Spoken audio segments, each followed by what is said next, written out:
On a sunny day, a boy about 15 years old, with a simple appearance, walked into a luxury phone store.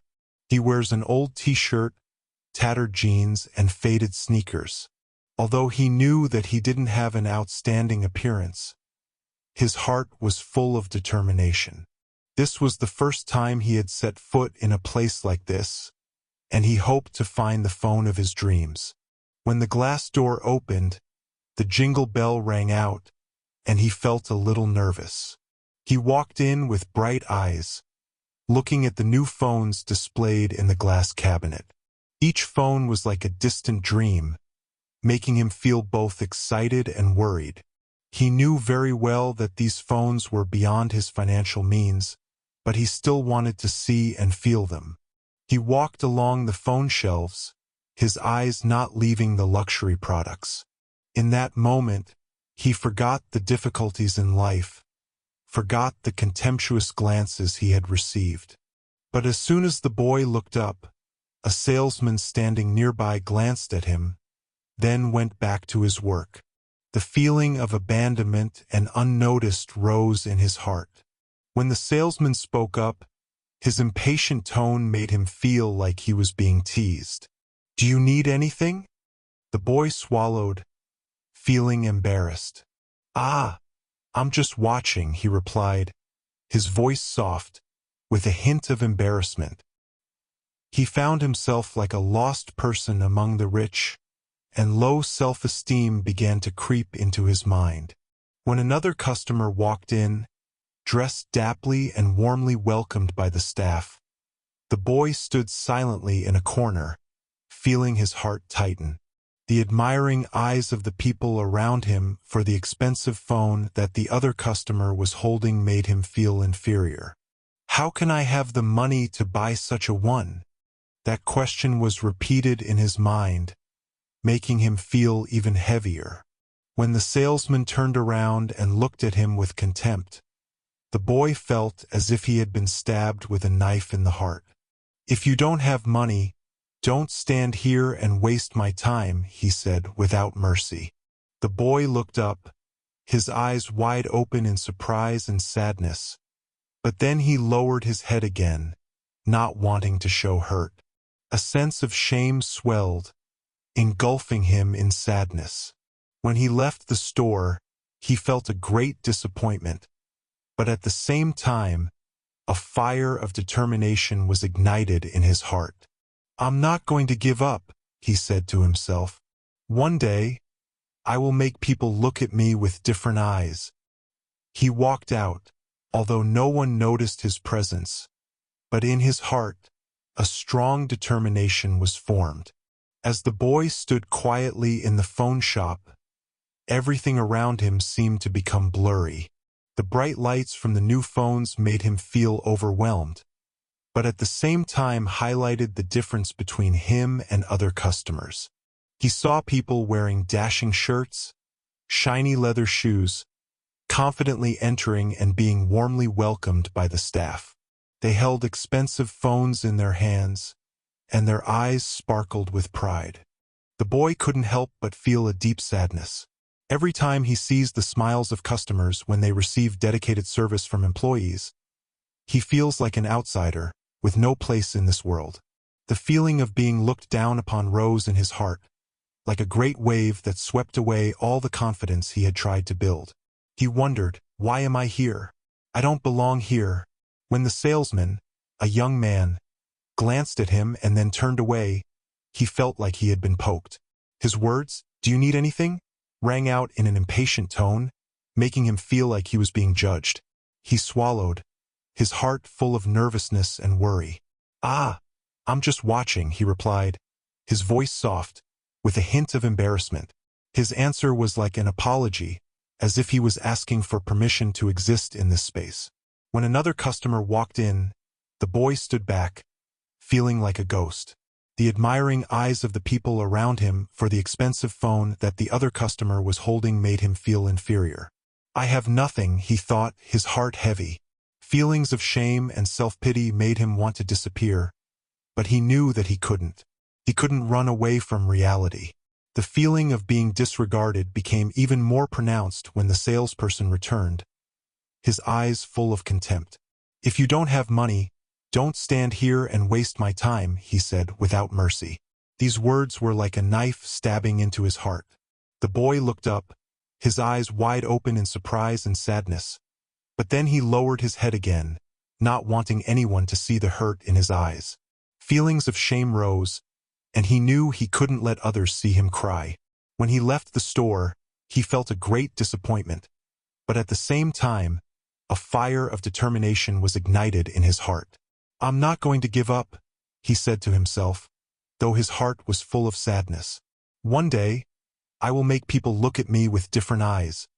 He walked out, although no one noticed his presence, but in his heart, a strong determination was formed. The feeling of being looked down upon couldn't knock him down. It only made him more determined to prove his worth. When the boy walked out of the phone shop, the air outside made him feel like he had just escaped from a cramped cocoon. The sunlight shone brightly, but his heart was heavy. The feeling of disappointment and shame still hangs on, but inside, a fire of determination begins to flare up. He didn't want to let the salesman's words falter him. "I can't let myself be defeated like this," he said to himself, his heart full of will. He paused for a moment, taking a deep breath to regain his composure. The twinkling phones in the store had awakened in him an intense dream, and he was determined not to let it be a pipe dream. He began to walk, each step as if carrying a new determination. "I'll find a way to get that phone," he thought. "I'm going to work harder, save every penny." The feeling of being belittled by the salesperson now turned into a driving force for him. He no longer wanted to be an invisible boy, but a valuable person who could stand firm in the face of all contemptuous eyes. He decided to find a part-time job. Every day after school, he would go to a coffee shop near his house to help. He began to get acquainted with serving customers, cleaning tables and chairs, and even learning how to make drinks. Although the work was hard, he felt happy. Every penny he earned carried a special meaning. "It's my own effort." When he saw the new phones online, his heart was full of hope. "I'm going to have a phone of my own," he reminded himself. The image of the phone he saw in the store became a motivation for him to strive. He began to make a savings plan, recording how much money he earned each week and setting specific goals. As time passed, he felt that he was not only working to make money, but also building a stronger self. He learned to be patient and determined to pursue his dreams. The salesman's taunts no longer hurt him. Instead, they become memories that remind him that he can overcome any barriers. One evening, when he looked in the mirror, he saw a different image. It was no longer a shy boy, but a young man with unwavering eyes, full of dreams. "I'm not going to give up," he assured himself. "Someday, I'll walk into that store with confidence and pride." The determination in his heart grew stronger, and he knew that he was on the right path to make his dream come true. One afternoon, after months of hard work, the boy stood in front of the mirror, feeling nervous and excited.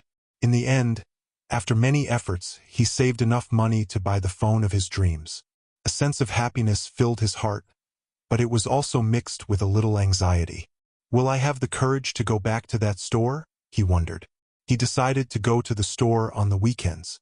When he walked in, his heart pounded. The atmosphere inside is still the same, with the light sparkling from the new phones. But this time, he no longer felt like an outsider.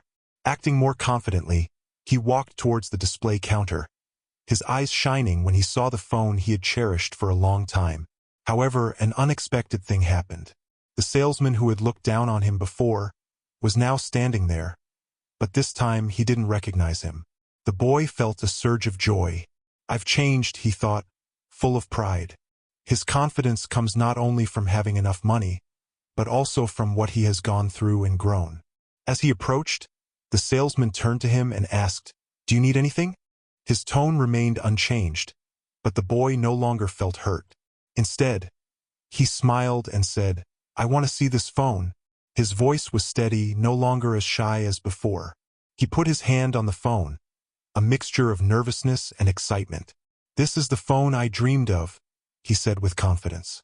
The salesman looked at him with different eyes, somewhat surprised and suspicious. But he didn't let that confuse him. He was ready to prove his worth. When he decided to buy the phone, the feeling of nervousness surged again. He handed the money to the employee, and when he got the phone back in his hand, he felt like he had just touched a dream. In the end, I did it, he thought to himself, his heart filled with joy and pride. When he walked out of the store, he felt like he had passed a great challenge. The feeling of being belittled before is now gone, giving way to confidence and determination. Not only did he buy the phone, but he also regained his respect. This unexpected change lies not only in the phone, but also in the way he sees himself. He has learned that his value does not depend on what others think, but on his own efforts and determination. He walked away with a smile on his face, his heart full of hope for better things in the future. After leaving the phone store with a new phone in his hand, the boy felt like he had just entered a new chapter in his life. Every step on the way home brings pride and joy. However, there is a deeper emotion inside him. It is a lesson in self-worth and respect. As he sat down at his desk, the light from the phone shone on his face, recalling the days of hard work to get it. Afternoons of overtime, sweat, and even times when he felt tired came to mind. I did it, he muttered, but it wasn't just about buying an item. What is more important is that he has learned to persevere and not give up on his dreams. He opened his phone, looked at the screen, but didn't just see a technology device. He saw his confidence, determination, and even his relentless efforts. He remembered the times of being looked down upon, the contemptuous eyes he had faced. But now he no longer felt pain or hurt. Instead, those experiences taught him that respect doesn't just come from others, but must also be built from himself.